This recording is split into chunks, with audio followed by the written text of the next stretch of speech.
সেটা নিয়েছে সিঙ্গেল, ফেসবুকে ছাড়ার জন্য। আচ্ছা আচ্ছা আচ্ছা। আর আমাকে দিয়েছে, মানে আলম কি এখন সিঙ্গেল থাকতে চায়? সিঙ্গেল থাকতে পছন্দ করে। আর আমাকে দিয়েছে আই এম ম্যারিড।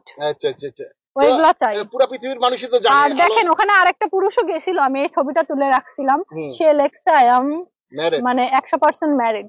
এটাই হলো পুরুষ মানুষের ভেদাভেদ। এটাও পুরুষ মানুষ, ও পুরুষ মানুষ, কিন্তু ও জানোয়ার, লুচ্চা, মাগিখোর। আর এ হলো প্রকৃত পুরুষ মানুষের বউ বুরকা পরে নিয়ে আসছিল। মানে পুরুষ মানুষ, আর হলো পুরুষ নামের কলঙ্ক। ওর মতো পুরুষের জন্য এরকম কিছু পুরুষের দুর্নাম হয়। আচ্ছা, তো আলমের আসলে কি বিচার চাচ্ছেন আপনি?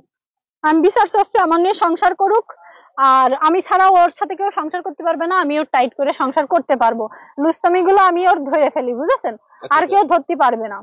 আচ্ছা, তো এখন যে থানায় আসলেন, আসলে থানা থেকে কোনো সমাধান কি? না, আমি থানায় আসলে যাইনি, আমার ফ্যামিলির লোকজন আসছে, তো তারা আসার পরে তারা যেটা বলবে ওইটাই। আর আমি, আমার বাড়ির লোক আমার লাগবে না, আপনারা থাকেন ওয়েট অ্যান্ড সি, দেখতে থাকেন কি হয় সামনে। লুইসগিরি কিভাবে ভালো করতে হয় সেটাও আমি জানি, কিন্তু আসলে আমি আসলে ব্যর্থ কিসের জন্য শুনবেন? আমি মানে কি কেমন একটা হয়ে গেছি, আমি একটা সময় ওর সাথে গ্যাঞ্জাম করে আমি আবার বাজারে ধরে মাপ চাই। আমি আসলে চাচ্ছি আমার সংসারটা টিকে যাক, খারাপ হোক আর ভালোই হোক, আস্তে আস্তে ভালো হয়ে যাবে একটা সন্তান হওয়ার পরে। এই জন্য আমি চাচ্ছি আমার সংসারটা টিকুক, এই জন্য বারবার আমি মাপ চাই। লুইস হোক যাই হোক, মানুষ তো পরিবর্তনশীল, ওরও তো বয়স আছে, আমারও তো বয়স আছে। আমি তো আর এক স্বামীর ঘরে গেলে সে ওর থেকে ভালো হবে না, ভালো হবে কিনা খারাপ হবে এর কোনো তো মানে নেই, সে তো খারাপ হতে পারে এর থেকে।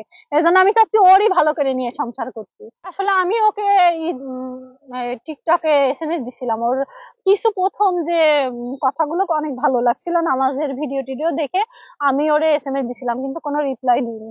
তারপরে ওর এই মোহাম্মদ আলম হাসানে SMS দিছিলাম, তখন আমার রেসপন্স দিইনি। যখন আমার কিছু ছবি দিছিলাম, গহনা পরা ছিল কিছু গোল্ডের, ওই ছবি দেখার পরে ও রেসপন্স করে। তারপর থেকে কথা হয়, তখন শর্মিলার বিষয়ে, মুক্তার বিষয়ে বলে যে ওরা পরকিয়া করতো, ওদের আমি ছেড়ে দিছি এই কারণে।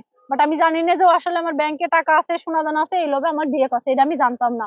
যদি জানতাম, ব্যাংকে টাকা আছে সেটা আলম জানলো কিভাবে? আসলে আমার অ্যাকাউন্টে টাকা আছে, দেখবে না? ওর এই যে ছেলের ওই ড্রোন কিনে দিলাম, তারপরে বাজারঘাট করি, এগুলো দেখবে না?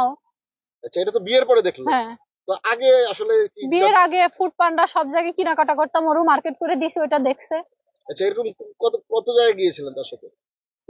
বেশি জায়গায় যায়নি, আপনার বসুন্ধরার ভিতরে, এরিয়ার ভিতরে, ওখানে আমি থাকতাম, ওইখানে বসুন্ধরা সিটির ভিতরে মার্কেট করছি, ওইখানেই খাওয়া দাওয়া করছি, এর বাইরে কোথাও যাইনি। আর 300 ফিট গেছিলাম একবার। না না, বিয়ের আগে কোনো অবৈধ সম্পর্ক হয়নি। বিয়ের দিন টানাটানি মারামারি, বিয়ের দিন মারামারি হয়েছে, এই যে মেরেছে সে ভিডিও আছে আমার কাছে, জোর করে মেরে মেরে ওর বাসায় নিয়ে গেছিল আমার। হ্যাঁ হ্যাঁ, আমার বাসা থেকে জোর করে নিয়ে গেছিল।